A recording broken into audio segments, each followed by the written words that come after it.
Le bonheur des chouettes. Dans un vieux bâtiment en ruine, un couple de chouettes vivait là, depuis des années, dans la plus parfaite harmonie.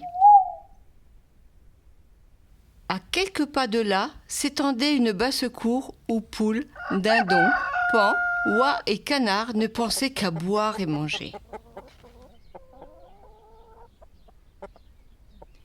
À peine était-il repu qu'il se prenait de bec. Et il en allait ainsi tout au long de l'année.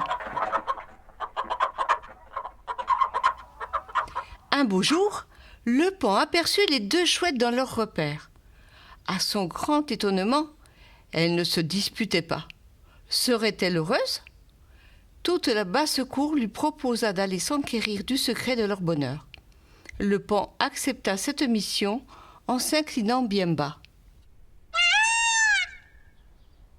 Il s'en alla dans toute sa splendeur en se pavanant. Arrivé sur les lieux, il déploya sa magnifique roue, fit frissonner ses plumes et de ses pattes gratta la terre pour se faire remarquer. Les chouettes écarquillèrent leurs grands yeux, surprises par l'objet de sa visite. Elles lui dirent : « Cher paon, rassemble donc ici tous tes amis. Nous leur livrerons le secret de notre bonheur. » Lorsque toute la basse-cour fut réunie, les chouettes commencèrent leur récit. Quand vient le printemps, notre cœur déborde de joie en voyant la nature renaître. Les arbres se couvrent à nouveau de multiples bourgeons et de tendres feuilles. Les prés sont parsemés de petites fleurs par milliers. Tout chante le printemps autour de nous. Elles continuèrent. Les abeilles bourdonnent parmi les fleurs et les papillons volent d'un tournesol à l'autre pour récolter le nectar des calices dorés. Le bel été est enfin là.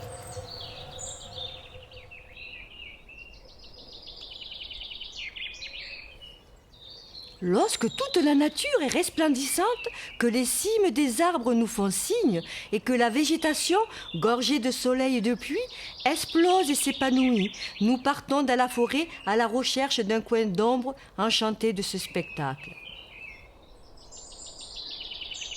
Elles poursuivirent. L'automne s'annonce.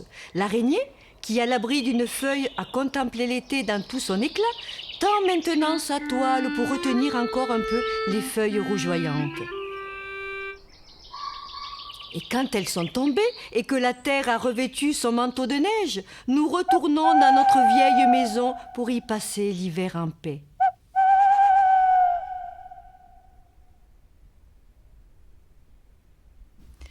Quelle folie ! S'écrièrent en chœur les volatiles, qui n'avaient rien compris à ce discours. Comment peut-on se satisfaire de si peu ?